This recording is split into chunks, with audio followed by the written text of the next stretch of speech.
I don't get paid for this from him. I just, far as I'm concerned, this for me at least, this Arthur is just amazing and has been just absolutely on point.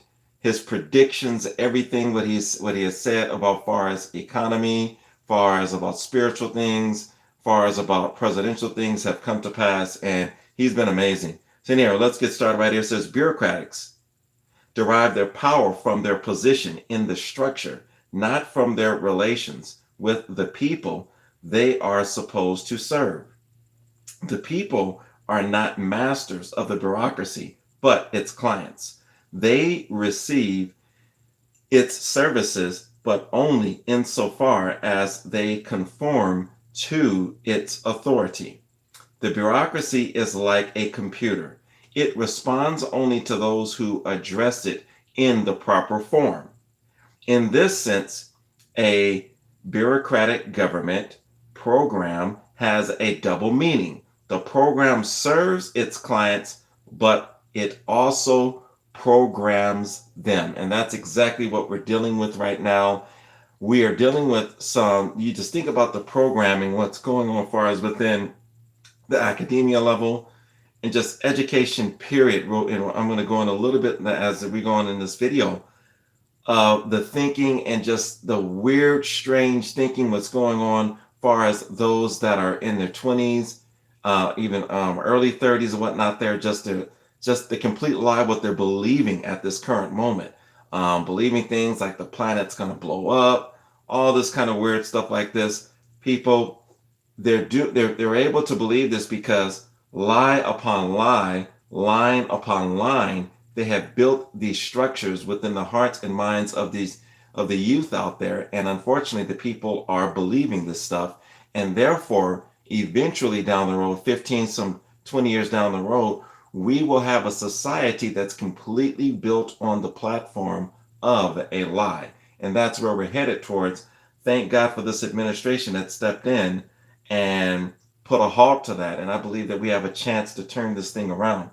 Such power is obviously unbalanced and perfectly poised to be tyrannical and to dictate through its numerous tentacles global collectivist policies and multiculturalism in Washington, which in turns influence foreign policy. The intelligence agencies, the National Security Agency, think tanks, and other key government bureau power agencies. Unfortunately, it's almost what he's saying is it's almost like it's omnipresent bureaucracy is just the beginning of what non-politician Donald J. Trump is up against.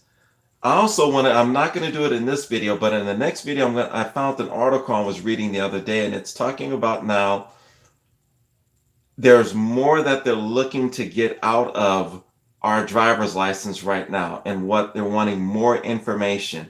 It's a pretty interesting article. I'm going to be reading that next time. And it's like they want more information, and it's going to blow your mind when you see what the bill that they're presenting to the Senate. And if this thing passes, it's like basically their tentacles are just about everywhere now. Their tentacles are going to be completely everywhere. So I'll get into that the next video on this same topic. The last administration immediately moved across town and set up bunkers just 2 miles from the White House, where he and his Organizing for Action associates in their 250 offices nationwide commenced efforts to effectively function as what some in the Capitol Beltway are already calling a shadow government, third term pseudo presidency. Their legacy from Obama era accomplishments are being crafted often against established facts and spoon fed to the media accomplices, while unprecedented efforts to fight, dismiss, and sabotage this current administration and his popular America First agenda are being funded by a $40 million and growing war chest. Young liberal activists like Manchurian candidates have been activated to oppose the new administration at every turn. Immigration reform, Obamacare replacement, border security, and more. They are also aided in that effort of the last administration foundation whose IRS approved mission is supposed to be for funding and operating a library to house the former administration's official papers for posterity, much like other presidents have done. The but number 44 is taking his foundation down the same controversial and by some accounts illegal post-presidency path of his predecessor, Bill Clinton. According to documents reviewed by the Daily Caller News Foundation investigative group, the foundation's engage that caught the eye of Caller's investigators involved not just the building and maintaining of a library, but the diversion of funds for activities reflecting the former number 44's values and priorities throughout his career in public service. Let us continue.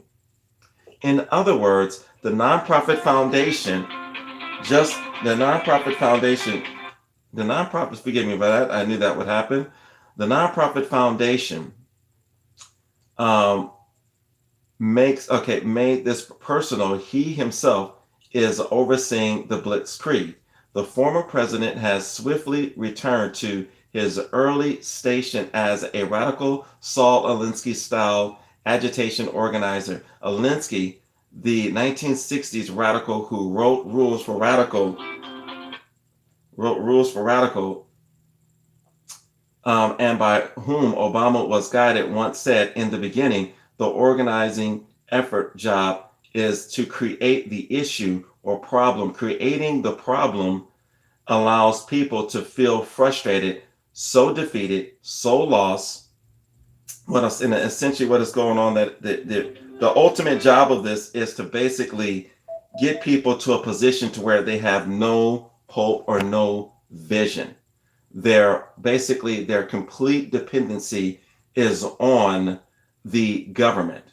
And that's where I want to end with today, essentially talking about that, some of the ideas and the infrastructure, what they're trying to build. So let's go over some of Saul Alinsky's tactics and whatnot there. And let's look at these 8 real quick. It says healthcare. Control healthcare and you control the people. Poverty. Increase the poverty level as high as possible. Poor people are easier to control and will not fight back if you are providing everything for them to live. Debt.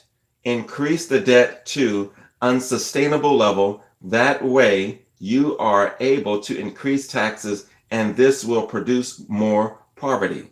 Number 4, gun control. Remove the ability to defend themselves from the government. That way you are able to create a police state. Number 5, welfare. Take control of every aspect of their lives, food, housing, and income. Number 6, education. Take control of what people read and listen to. Take control of what children learn in school. Number 7, remove the belief in God, from the government and schools. Number 8, class warfare. Divide the people into the wealthy and the poor. This will cause more discontent and it will be easier to take taxes from the wealthy with the support of the poor. So see, these are some of the tactics that were being used from the last administration. And essentially what we have today is we have a young group of people that believe it's a good idea to have everything made outside the states, to have people making very little money, and really are in slave-like conditions. That is what's been taught in the minds of many young people in the States. They'll say things like this: well, I'm going to work hard, get my college degree, so I can have one of those positions in downtown LA or New York, essentially being a slave master. So that's what the people essentially are being trained within their minds, that it is a good thing to be a slave master.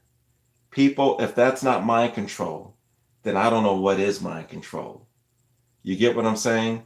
So with that being said, I'm going to get ready to close this. If you are new to this channel and you're watching this on the replay, if you would please help us continue to grow here by giving us a big like and a comment and a subscribe. I want to thank all of you this morning for tuning in. I appreciate you so much. I want to say hello to everyone from DM to Sandra. Who else was in here? We have a lot of you guys in it. Linda, we have Paula, we have Pizza the Hut. All of you guys are absolutely amazing. We have Chris, we have Daydreamer. All of you guys are absolutely amazing. I want to say I appreciate you all for stopping by. God bless you all, and continue to pray for the president, pray for your country, pray for your fellow neighbors and yourselves. Be a light to people around you. Take the information that you got right here, memorize it, share it with people that are lost and that just don't quite understand the sign of the times and where this country is in right now. Like I said, guys, globalism, it is a world empire, but not so if we stand together against it. God bless you all. Thank you so much. I'll see you at the next one. Goodbye.